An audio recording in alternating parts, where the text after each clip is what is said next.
भाजपाची सत्ता आल्यास घरपट्टी वाढ होणार असा आरोप आणि चुकीची दिशाभूल विरोधकांकडून केली जात असून भाजपाची सत्ता आल्यास कोणत्याही प्रकारे घरपट्टी वाढीबाबतचा निर्णय घेतला जाणार नाही। मात्र कमर्शियल ज्या गोष्टी घरपट्टी वाढीबाबत करायच्या आहेत त्या बाबतीत आम्ही योग्य तो निर्णय घेऊ आणि सत्ता आल्यानंतर पहिल्यांदा लोकांना परवडेल अशा पद्धतीनं घरपट्टीचं नियोजन केलं जाईल।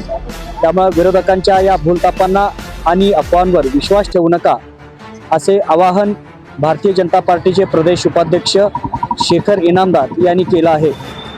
याच पद्धतीनं विरोधक अशा प्रकारच्या अफवा पसरून भारतीय जनता पार्टीबाबत गैरसमज निर्माण करत असून लोकांनी त्यावर विश्वास ठेवू नये असे सांगत खासदार विशाल पाटील यांनी केलेल्या आरोपांचे शेखर इनामदार यांनी खंडन केले आहे। शेवटचे 2 दिवस राहिले त्याच्या प्रकारे आपण जनतेला आवाहन करतो। बघा आता शेवटचा टप्पा आलेला आहे प्रचाराचा। येत्या 15 तारखेला मतदान आहे, 16 तारखेला निकाल असेल। मी तुम्हाला सांगतो की 15 तारखेला ही सांगली मिरज कुपवाड महानगरपालिकेची जनता ही या भाजपला घरी घालवणार आहे। काही महिन्यापूर्वीच यांनी घर कर भाडं वाढचा निर्णय घेतला, सगळ्यांना नोटिसा पाठवल्या आणि काहीतरी करून यांनी फक्त ह्यांना जास्त विकास काम म्हणायचं आहे, फक्त जास्त पैशाचं भ्रष्टाचार करायचं म्हणून पैसे ह्यांना वाढवण्यासाठी ह्यांचा प्रयत्न चाललेला आहे।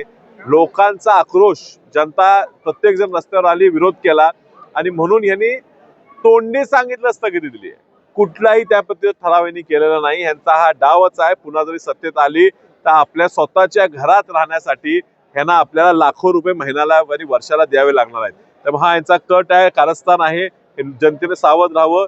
भाजपला परत निवडून दिलं ते आपल्याला लुटणार अजिबात होणार नाही। मी या माध्यमातून तुम्हाला सांगू इच्छितो की भारतीय जनता पार्टीनेच वाढीव घरपट्टीला तिथं ब्रेक दिलेला आहे।